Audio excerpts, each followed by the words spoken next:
کرتے ہیں بسم اللہ الرحمن الرحیم۔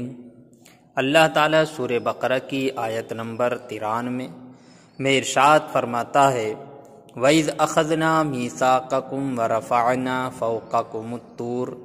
خُذُوا مَا آتَيْنَاكُمْ بِقُوَّةٍ وَاسْمَعُوا قَالُوا سَمِعْنَا وَعَصَيْنَا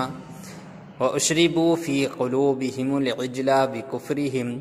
قُلْ بِئْسَ مَا يَأْمُرُكُمْ بِهِ إِيمَانُكُمْ إِن كُنتُم مُّؤْمِنِينَ۔ ترجمہ: اور یاد کرو جب ہم نے تم سے پیمان لیا اور کوہ طور کو تمہارے سروں پر بلند کیا، لو جو ہم تمہیں دیتے ہیں زور سے اور سنو، بولے ہم نے سنا اور نہ مانا، اور ان کے دلوں میں بچھڑا رچ رہا تھا ان کے کفر کے سبب۔ تم فرما دو کیا برا حکم دیتا ہے تم کو تمہارا ایمان، اگر ایمان رکھتے ہو۔ صاحب تفسیر اس آیت کے تحت لکھتے ہیں وَإِذْ أَخَذْنَا مِيثَاقَكُمْ، اور جب ہم نے تم سے عہد لیا،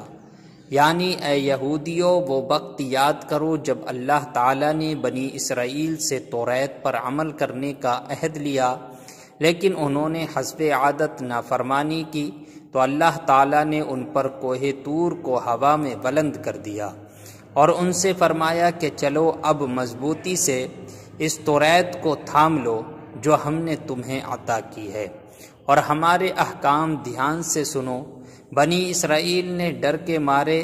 دوبارہ اطاعت کا اقرار تو کر لیا، لیکن ان کے دل کی حالت پہلے جیسی ہی رہی، اور شریعت کا حکم چونکہ ظاہر پر ہوتا ہے دل پر نہیں، اس لیے بنی اسرائیل کی زبانی اقرار پر ان سے کوہ طور کو ہٹا لیا گیا، اگرچہ ان کے دل میں وہی انکار تھا، اور در حقیقت ان کے کفر کی وجہ سے ان کے دلوں میں تو بچھڑے کی محبت گھسی ہوئی تھی۔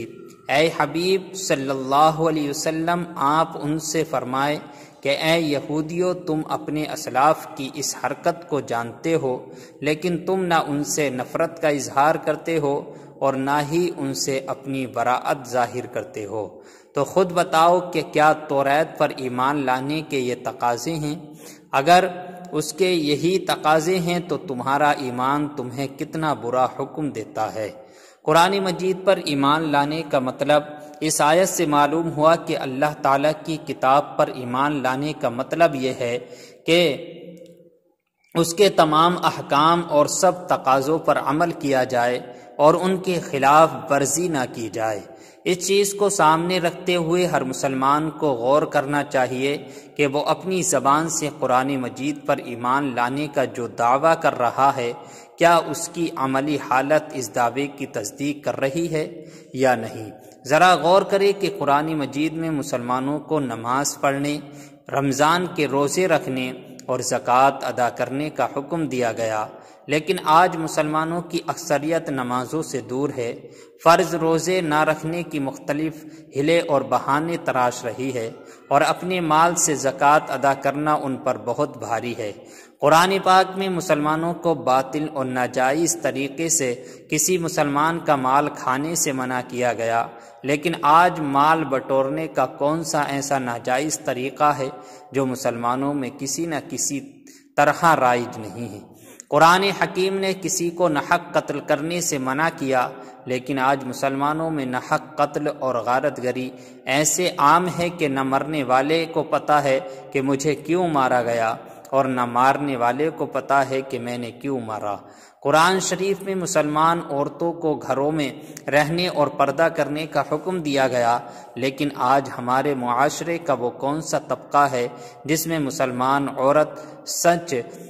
سور کر اجنبی مردوں کے سامنے نہیں آ رہی ہے، بلکہ آج مسلمانوں میں ہی کچھ لوگ عورت کے پردہ کرنے کو دقیانوسی سوچ اور تنگ ذہنی قرار دے رہے ہیں۔ اے کاش کہ ہم بھی اپنی زبانی ایمان اور محبت کے دعوے اور بے عملی اور بد عملی کے درمیان کا تقاضا اور فرق سمجھنے میں کامیاب ہو جائیں، اور ہمیں بھی اس بات پر غور کرنا نصیب ہو جائے کہ ہمارے جیسے اعمال ہیں کیا ہمارا ایمان ہمیں ان اعمال کا حکم دیتا ہے یا ہمارے ایمان کے تقاضے کچھ اور ہیں؟ ایمانی قوت معلوم کرنے کا طریقہ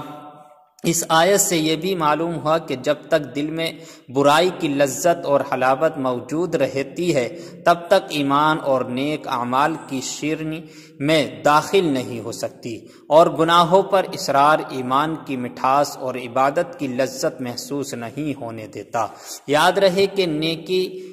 اور نیکیوں سے محبت ایمان کی علامت ہے، جبکہ بروں اور برائیوں سے محبت ایمان کی کمزوری کی علامت ہے۔ لہذا ہر شخص کو چاہیے کہ وہ اپنی ایمانی قوت کو اپنے قلبی میلان سے معلوم کرے، کیونکہ جن دلوں میں فلموں، ڈراموں، بے حیائیوں اور گانوں کی محبت ہو، ان دلوں میں نماز، ذکر، درود اور تلاوت کی محبت نہیں سما سکتی ہے۔ اللہ تبارک و تعالیٰ سورہ بقرہ کی آیت نمبر 94 میں ارشاد فرماتا ہے، قل ان کانت لکم الدار الآخرۃ عند اللہ خالصۃ من دون الناس فتمنوا الموت ان کنتم صادقین۔ ترجمہ، تم فرماؤ اگر پچھلا گھر اللہ کے نزدیک خالص تمہارے لیے ہو نہ اوروں کے لیے، تو بھلا موت کی آرزو تو کرو اگر سچے ہو۔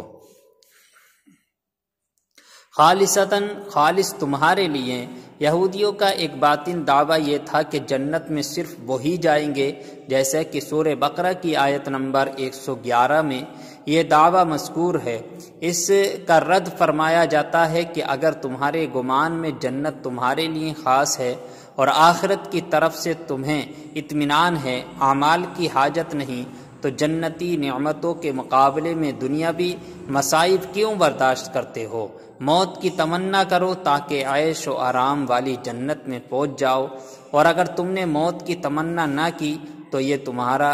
جھوٹا ہونے کی دلیل ہے۔ حضرت عبداللہ بن عباس رضی اللہ تعالی عنہما سے روایت ہے، حضور اقدس صلی اللہ علیہ وسلم نے ارشاد فرمایا، اگر یہودی موت کی تمنا کرتے تو سب ہلاک ہو جاتے اور روئے زمین پر کوئی یہودی باقی نہ رہتا۔ فتمنوا الموت، تو موت کی تمنا کرو۔ موت کی محبت اور اللہ تعالیٰ کی ملاقات کا شوق مقبول بندوں کا طریقہ ہے۔ حضرت عمر فاروق اعظم رضی اللہ تعالی عنہ ہر نماز کے بعد دعا فرماتے، اللہم ارزقنی شہادتاً فی سبیلک واجعل موتی فی ولدی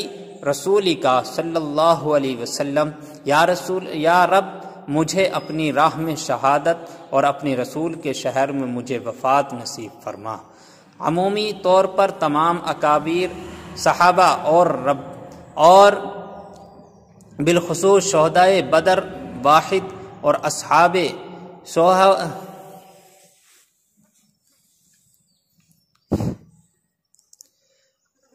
عمومی طور پر تمام اکابر صحابہ اور بالخصوص شہدائے بدر و احد اور اصحاب بیعت رضوان رضی اللہ تعالی عنہم راہ خدا میں موت سے محبت رکھتے تھے۔ حضرت خالد بن ولید رضی اللہ تعالی نے ایران والوں کو جو خط بھیجا اس میں تحریر فرمایا تھا، انا معی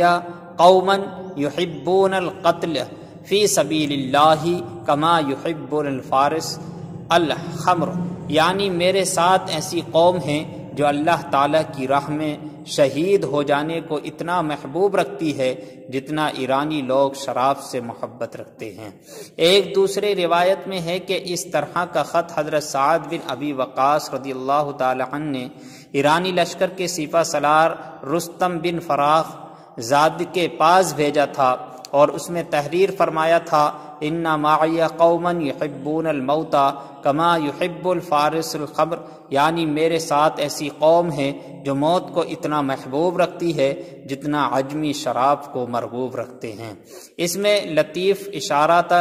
اشارہ تھا کہ شراب کی ناقص مستی کو محبت دنیا کے دیوانے پسند کرتے ہیں، اور اللہ والے موت کو محبوب حقیقی کے وصال کا ذریعہ سمجھ کر محبوب جانتے ہیں۔ خلاصہ کلام یہ ہے کہ اہل ایمان آخرت کی رغبت رغبت رکھتے ہیں، اور اگر لمبی عمر کی تمنا بھی کریں تو وہ اس لیے ہوتی ہے کہ نیکیاں کرنے کے لیے کچھ اور عرصہ مل جائے جس سے آخرت کے لیے ذخیرہ سعادت زیادہ کر سکیں، اور اگر گزشتہ زندگی میں گناہ ہوئے ہیں تو ان سے توبہ استغفار کر لیں۔ البتہ دنیاوی مصائب سے تنگ آ کر وہ کبھی موت کی تمنا نہیں کرتے۔ حضرت انس بن مالک رضی اللہ تعالیٰ عنہ سے روایت ہے، رسول کریم صلی اللہ علیہ وسلم نے ارشاد فرمایا، کوئی دنیاوی مصیبت سے پریشان ہو کر موت کی تمنا نہ کرے، اور اگر موت کی تمنا کرنے کے سوا کوئی چارہ نہ ہو تو یوں دعا کرے کہ اے اللہ عز و جل، جب تک زندہ رکھنا میرے لیے بہتر ہے